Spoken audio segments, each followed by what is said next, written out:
Hello everyone and welcome back to my channel Learn German with Yogita. So students, आज मैं लेके आई हूँ आपके लिए एक और वेरी इंपॉर्टेंट टॉपिक रिफ्लेक्सिव वर्बन एंड रिफ्लेक्सिव प्रोनोमेन. सो टॉपिक पढ़ के या टॉपिक सुन के आपको पता चल गया होगा कि रिफ्लेक्सिव वर्बन और रिफ्लेक्सिव प्रोनोमेन मेरा A2 का टॉपिक है और B1 का टॉपिक है. सो बहुत से स्टूडेंट्स, मतलब मेरे खुद के स्टूडेंट्स मुझे कहते हैं कि मैम ये तो बहुत मुश्किल टॉपिक है, हमको तो समझ ही नहीं आता, हम कैसे करें, ये तो हिंदी में भी नहीं होता, इंग्लिश में भी नहीं होता. तो मैं यहाँ पर हर स्टूडेंट को ये समझाना चाहूँगी, सबसे पहले हमें समझने की कोशिश नहीं करनी है.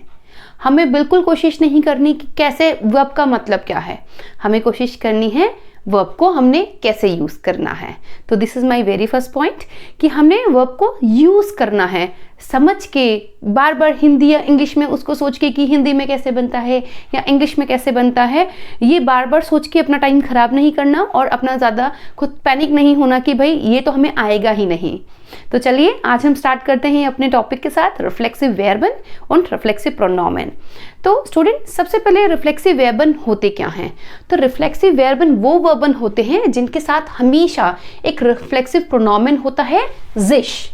जिश फॉर एग्जाम्पल, जिश schminken, जिश schminken टू अप्लाई मेकअप, जिश erholen टू रिलैक्स, जिश ärgern या जिश ärgern गुस्सा होना, जिश freuen टू हैप्पी खुश होना, जिश beeilen टू बी इन हरी जल्दबाजी में होना, जिश interessieren किसी चीज के लिए इंटरेस्टेड होना, जिश treffen मिलना.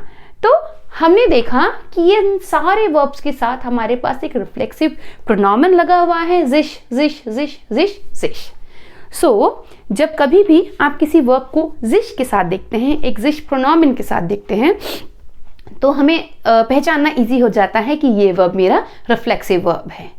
अब जो ज़रूरी सेकंड इंपॉर्टेंट बात है वो है कि नॉर्मल क्या होता है, जब मैं किसी वर्ब को, किसी सेंटेंस को फॉर्म करती हूँ, मुझे एक पर्सनल प्रोनोमेन की ज़रूरत होती है. इश, ढू, ए, जी, एस, वी, या जी जी, या कोई नेम, रमन, राहुल, रीटा.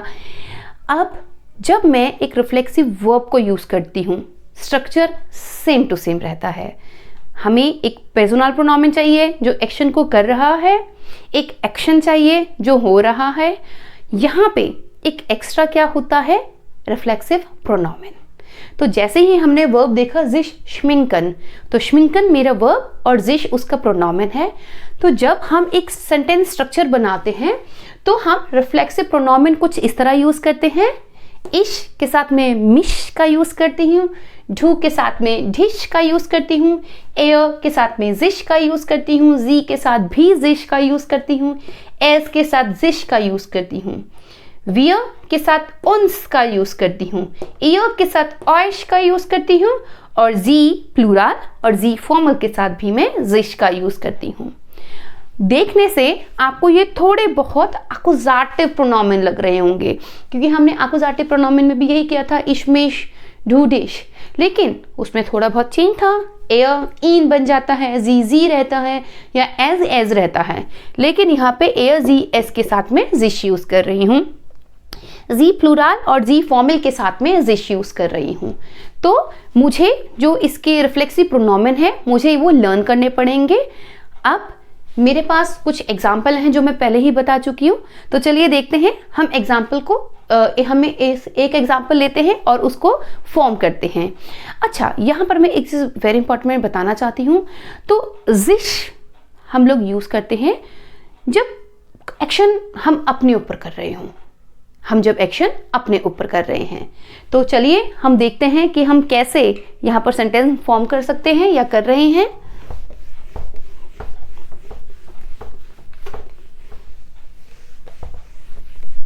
तो हम यहाँ पर एक एग्जाम्पल ले रहे हैं. हम फर्स्ट एग्जाम्पल ले लेते हैं जिश schminken. जिश schminken का मतलब होता है टू अप्लाई मेकअप, खुद पे मेकअप करना. तो अगर मैं कहती हूँ कि भाई मैं मेकअप कर रही हूँ, मैं मेकअप कर रही हूँ, तो यहाँ पर हम बात करते हैं मैं मेकअप कर रही हूँ. सो ich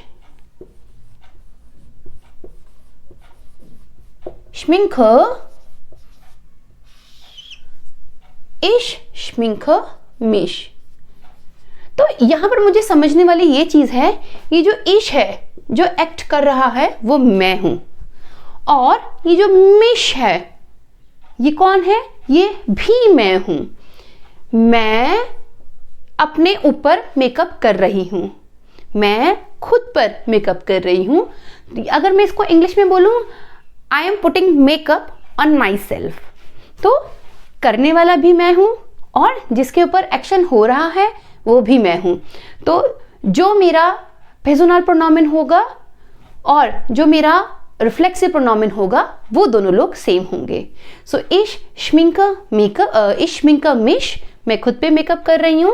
और अगर तुम मेकअप कर रहे हो या तुम खुद पे मेकअप कर रहे हो तो हम यहां पर क्या करेंगे, du schminkst dich।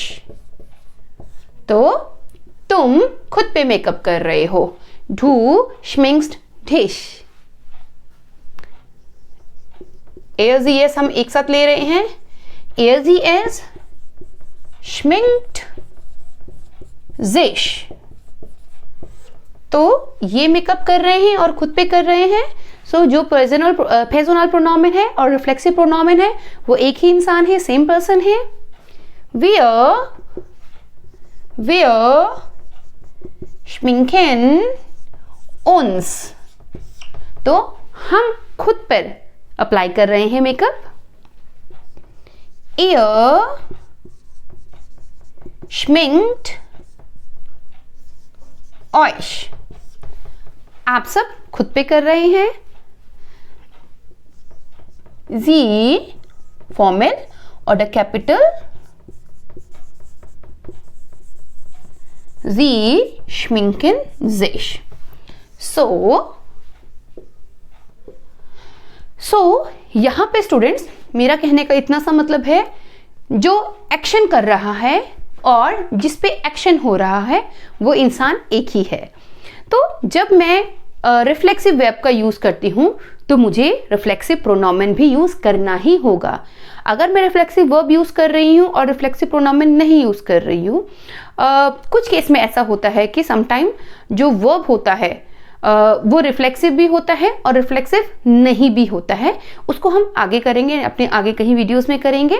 तो अभी के लिए हम यहाँ पर जो सीख रहे हैं कि अगर आप रिफ्लेक्सिव वर्ब यूज कर रहे हैं तो आपको रिफ्लेक्सिव प्रोनोमेन भी यूज करना है। करने वाला और जिसमें हो रहा है एक्शन वो इंसान दोनों सेम है।